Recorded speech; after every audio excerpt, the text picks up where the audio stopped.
Olá, inicialmente, os nossos cumprimentos a todos aqueles que nos acompanham em tempo real, aos outros que terão a oportunidade de assistir às palestras, às falas, neste encontro fraternal das Casas Espíritas da Alemanha, em comemoração aos 20 anos de fundação da Federação Espírita Alemã. É uma honra muito grande para mim, Sandra Borba, e eu gostaria de externar inicialmente a gratidão pela lembrança do nosso nome. Felicitar também os companheiros pela escolha da temática o Espiritismo diante dos desafios humanos. Sem dúvida alguma, vivemos momentos extremamente difíceis sob o ponto de vista dos desafios do viver. Se viver já não é algo tão fácil, viver em tempos tumultuados, em tempos conturbados, é um grande desafio para todos nós, para toda a humanidade. E nos cabe, nestes momentos que temos, refletir um pouco em torno da importância da evangelização infanto-juvenil, exatamente diante das grandes dificuldades, dos grandes desafios existenciais. Para iniciar, nós buscamos um depoimento de uma jovem de apenas 18 anos, Maria, em uma pesquisa que a Federação Espírita Brasileira, através da sua área de infância e juventude, fez, em que se solicitava aos jovens dizerem, gravarem, escreverem, enfim, comunicarem algo sobre como percebiam a importância da doutrina espírita em suas vidas. E Maria vai dizer exatamente isso. A doutrina espírita, para mim, é como a luz de um lampião que me permite ver melhor o caminhar à minha frente. Porém, essa luz apenas me mostra as opções e deixa a escolha a meu critério. A escolha e o mérito.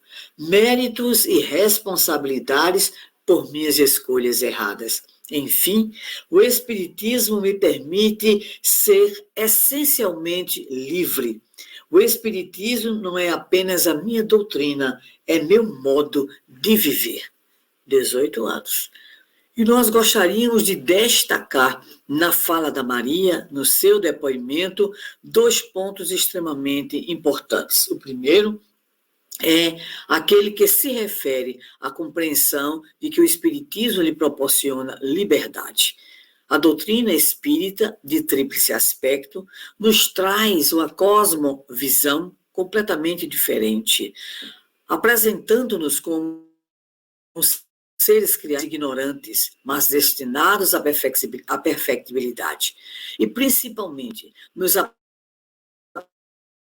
apresentando nós esquemas através dos processos encarnatórios e reencarnatórios, adquirindo conhecimento e desenvolvendo livre-arbítrio.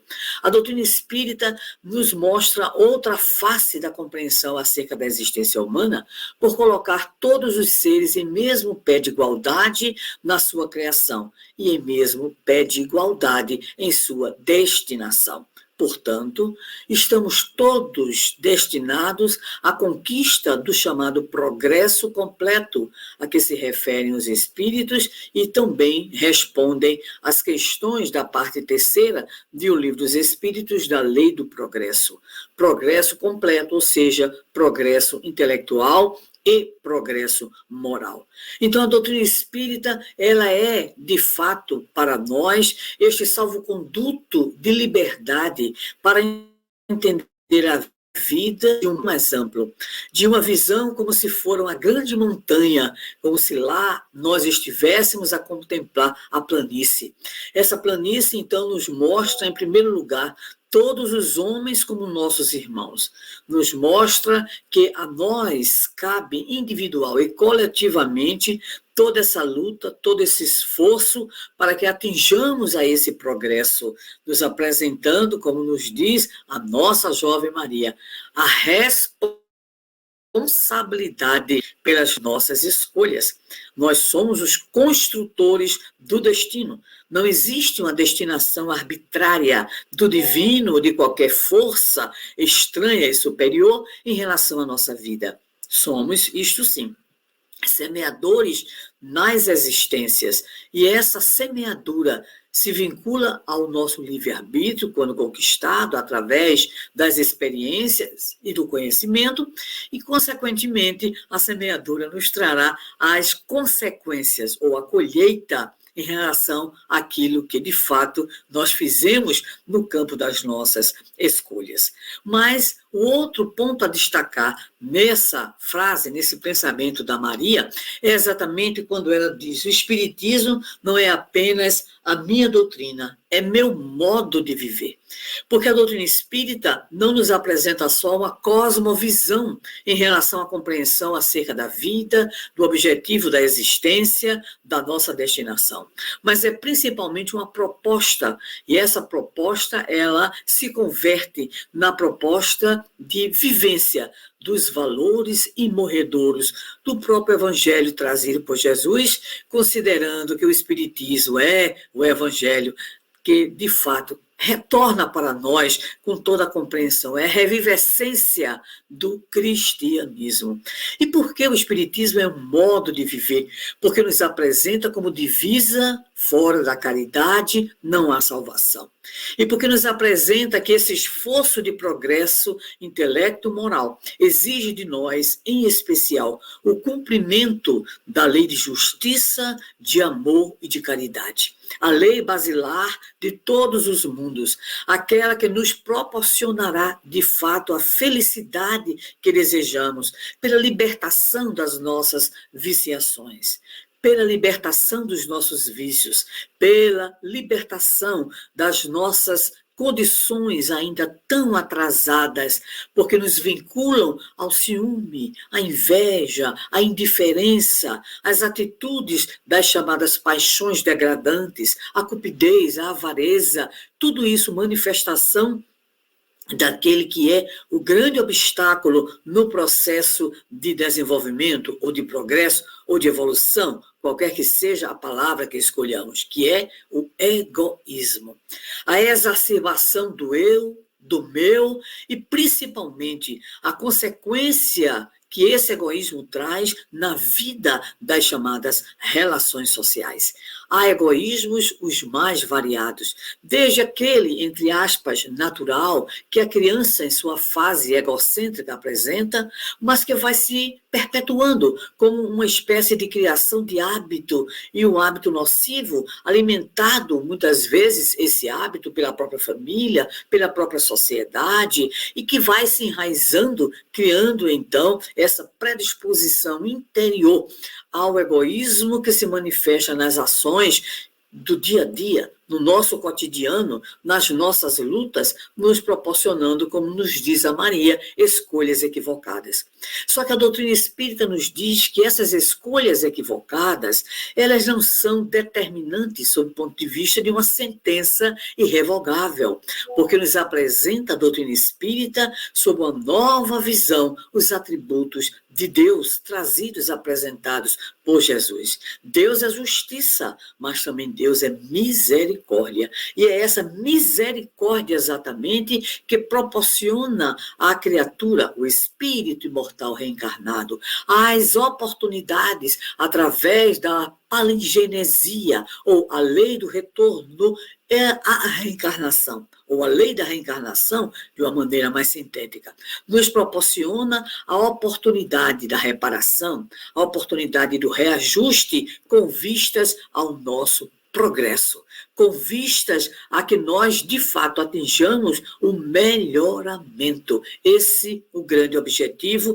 das nossas experiências. Ora, qual o objetivo da reencarnação? Pergunta Kardec, e a resposta, a síntese é exatamente esta: expiação, melhoramento progressivo da humanidade. Sem isso, onde é justiça?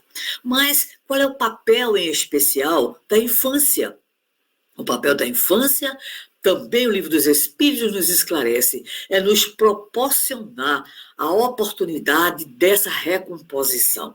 É um período de maleabilidade do espírito, em que novos hábitos podem ser devidamente construídos, em especial pela ação pedagógica, pela ação dos pais, das instituições. Por isso, quando Kardec vai indagar sobre a infância, o Espírito Verdade responde que é nesse período em especial que se encontram todas as nossas grandes possibilidades de recomeço, para que a partir daí, com essa plasticidade que a reencarnação nos oferece, nós sejamos capazes, então, de, a partir da ajuda, como dissemos, dos nossos mestres, dos nossos pais, dos nossos professores, dos educadores, de uma sociedade que deve se tornar uma sociedade educativa, então nós vamos construindo novos valores, nós vamos sedimentando novos hábitos. Nesse sentido, o trabalho que o Espiritismo desenvolve é, por excelência, um trabalho pedagógico. Diríamos que a vida, ela é pedagógica,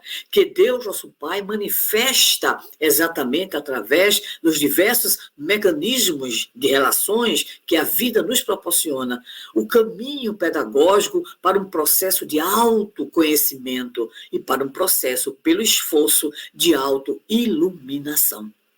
Exatamente neste momento, a ação educacional ela é vibrante, fundamental e estruturante na personalidade do futuro adolescente, jovem, adulto, idoso, contribuindo assim para que o espírito imortal possa aproveitar o cenário de aprendizagem que é a reencarnação na conquista dos valores imperecíveis. Nesse sentido, a doutrina espírita, que é eminentemente educativa, através do movimento espírita, nos faculta o quê?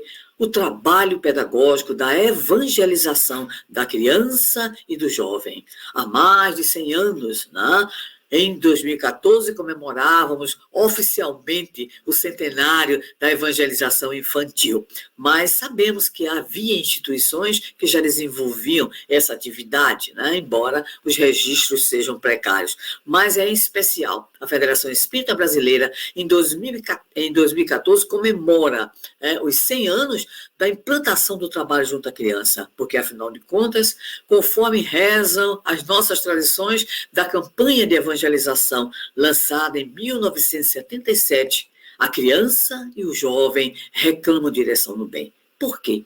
Porque essa reclamação, essa necessidade existe para que, desde cedo, haja por parte desse espírito que recomeça a sua atividade, né, que recomeça a sua aprendizagem, para que esse espírito possa receber as orientações devidas, a fim de que possa construir hábitos saudáveis. Tenham, por exemplo, valores que devem ser não apenas conhecidos no campo cognitivo, mas que devem ser oportunizados enquanto vivência na ambientação, não só do lar, mas da própria instituição espírita. A evangelização espírita infanto-juvenil, ela compreende, pois, o mais elevado programa educativo que o Espiritismo nos apresenta.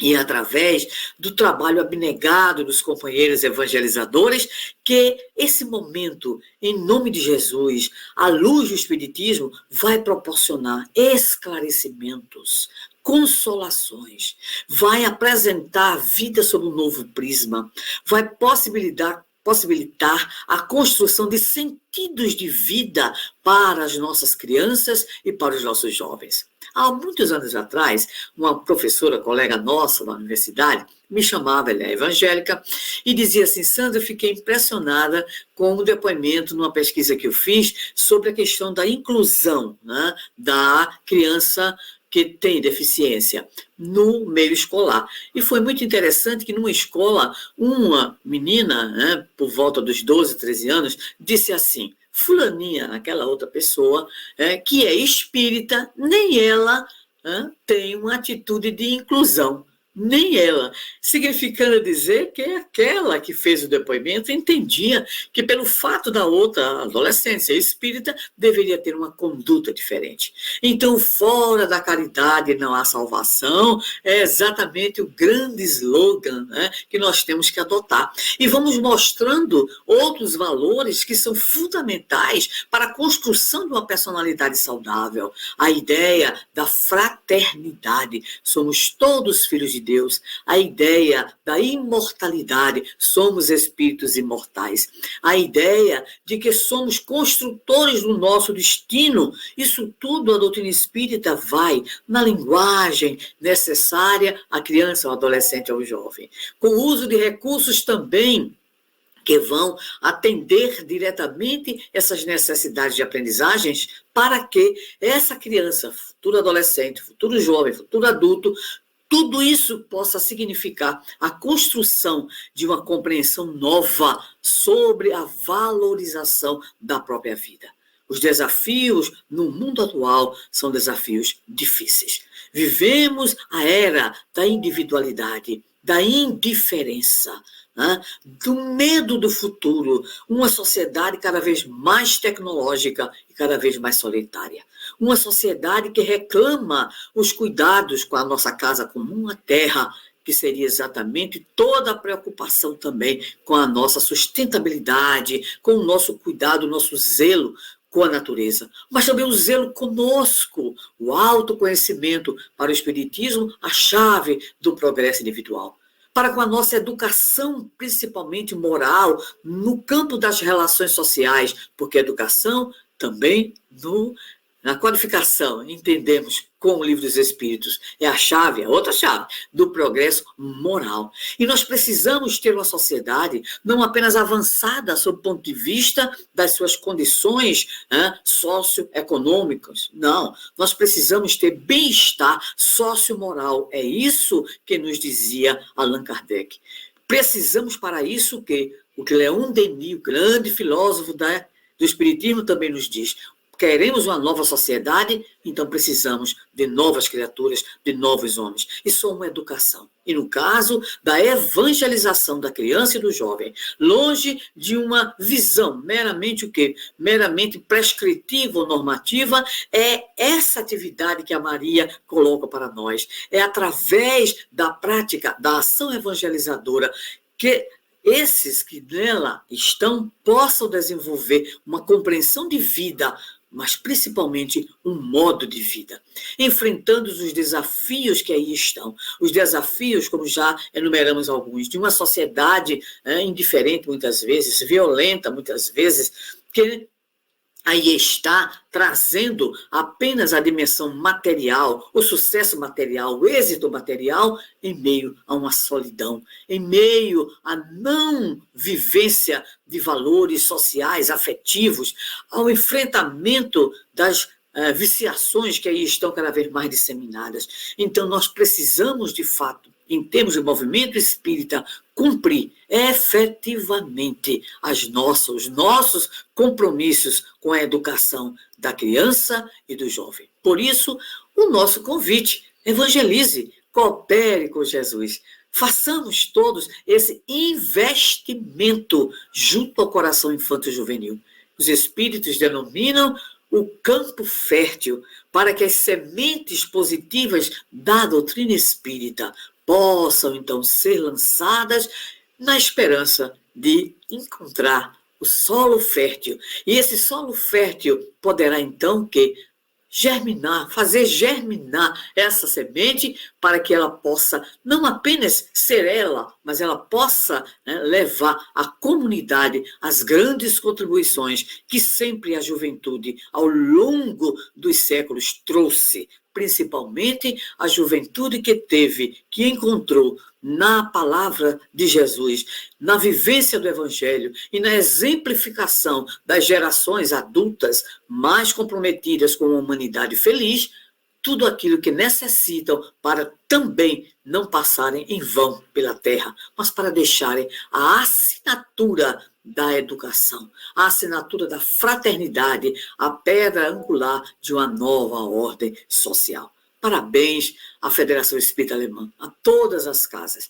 Beijo no coração daqueles com quem convivemos um pouquinho aí, em Stuttgart, em Munique. Aqui estamos, lutando, prosseguindo num trabalho que é um trabalho de base, um trabalho estruturante para o enfrentamento dos grandes desafios que esse mundo em transição nos reserva. Para todos vocês, o nosso desejo de perseverança e fidelidade, essa dupla Essas duas colunas são fundamentais para que prossigamos no desenvolvimento das nossas tarefas e dos nossos compromissos. Evangelizemos. É o investimento maior que estamos fazendo no mundo para podermos dizer que um dia trouxemos às novas gerações um exemplo positivo de esforço, de perseverança e de compromisso com uma humanidade feliz. Deus nos abençoe.